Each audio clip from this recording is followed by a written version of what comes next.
Азыр Алай районунун Сопу Коргон айылында орун алган элдин нааразычылыктары тууралуу маселени талкуулоо жана Жогорку Кеңештин экс төрагасы Келдибековдун ден соолугунун кескин начарлап олуттуу медициналык жардамга муктаж экендигине карабай камакта кармалып тургандыгына байланыштуу биздин Ата журт фракциясы өзүнүн фракция жыйынында чечим кабыл алган эле.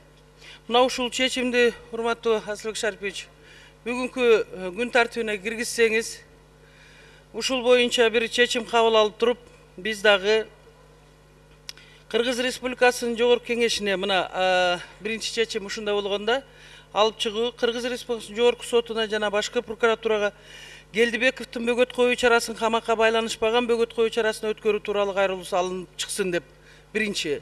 Экинчи пункту Кыргыз Республикасынын өкмөтүнүн Ош областынын Алай районунда орун алган саясий кырдаалды турукташтыруу, элдин нааразычылыктарын чечүү боюнча тиешелүү иш-чараларын көрүү тапшырмасы жүктөлсүн деп эки пункттан кабыл алганбыз.